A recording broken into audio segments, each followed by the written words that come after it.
Good morning, Warriors. I'm Alexa, and you're watching the Warrior News, your source of information and inspiration. Today, we reflect on what happened on September 11, 2001. Next up, the Warrior News.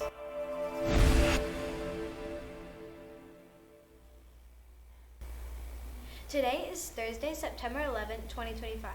Please stand for the Pledge of Allegiance. I pledge allegiance to the flag of the United States of America and to the republic for which it stands, one nation, under God, indivisible, with liberty and justice for all.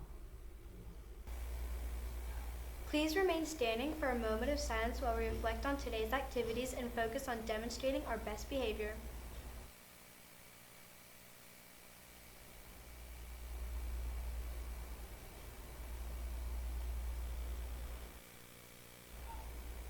Please be seated.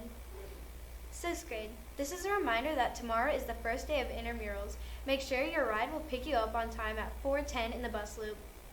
Tomorrow, Friday, September 12th, from 3:15 to 4:30 p.m. is Stay and Hang, Have Fun.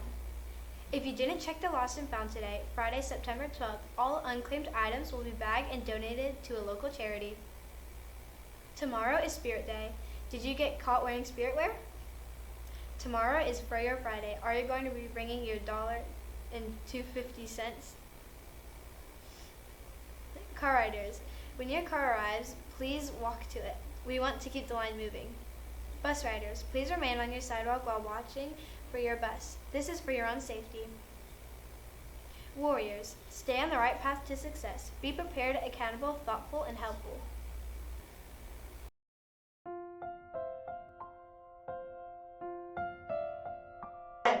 On September 11th, it was a normal day. It was actually beautiful out.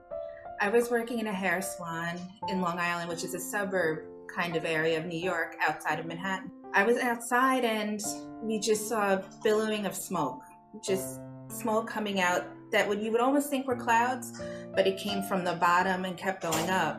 We knew it was a fire, but I didn't realize it was as far as Manhattan that I was able to see where we were. We turned on the news and we saw the tower was hit. It's 8:52 here in New York. I'm Bryant Gumbel. We understand that there has been a plane crash on the southern tip of Manhattan. You're looking at the World Trade Center. We understand America that was in progress in the East Coast and the Midwest, but we're joined by the entire network just to show you some pictures at the foot of New York City. This is at the World Trade Center.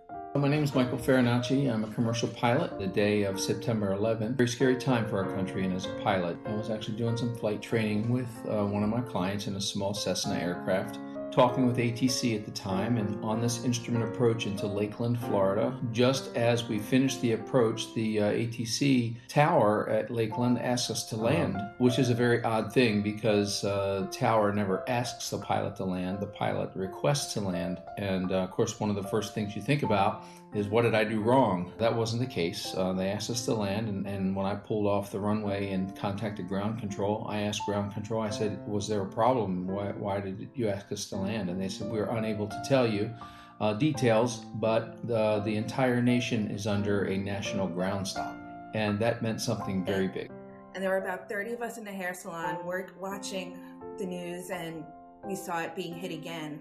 At the time, I was actually a flight attendant for Delta Airlines. Previously been a flight attendant for American Airlines out of Boston, and Flight 11 was a flight that I actually flew several times. What I was thinking was whether or not I knew anyone on that airplane. And I didn't, which was very surprising because Boston was a very small base and we knew pretty much everybody knew everybody. But I've been gone for about 6 months when 9/11 happened, and so I did not know anyone on the airplane. First thought was just, couldn't imagine what they had gone through that day.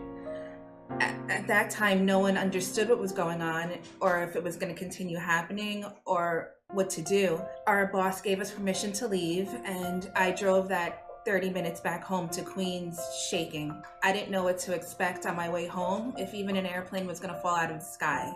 That this was a horrific situation that we were in, and things slowly got back to what we call a new normal, to where there was much more strict protocol in order to be able to fly. You could only fly in certain areas, and you had to have the aircraft under special permission to fly. As soon as we got home, I felt I was in the safety of my home, but still unsure because I knew my father worked in the tower. I had friends who worked in the tower. A lot of people I know were fire department and police officers also. I guess the first few hours was spent watching the TV. We saw another building be hit, everything just going on TV. And it was hard for me because I had a 6-year-old and I didn't want him to see me worried. I had to stay calm and stay in the living room and keep him watching cartoons away from this. The cell phone service was very different and our towers were still in New York, weren't working. So we just kind of waited to hear.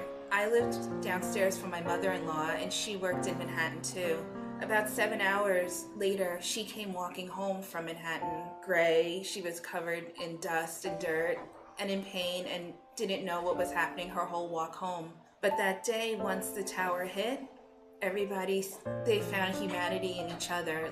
New York changed, like from that, everyone kind of came together. That was one nice thing to see out of it, but the world kind of changed as I knew it. And after that, I never spoke about it until today. I never discussed it with anyone. Every September 11th, I made it a point to be on a cruise with my other children who didn't know that I was in Manhattan at the time. The last 2 years we weren't away. This will be the second summer we weren't away because I was in another state and there are not as many memorials because that's hard. It's a tough day.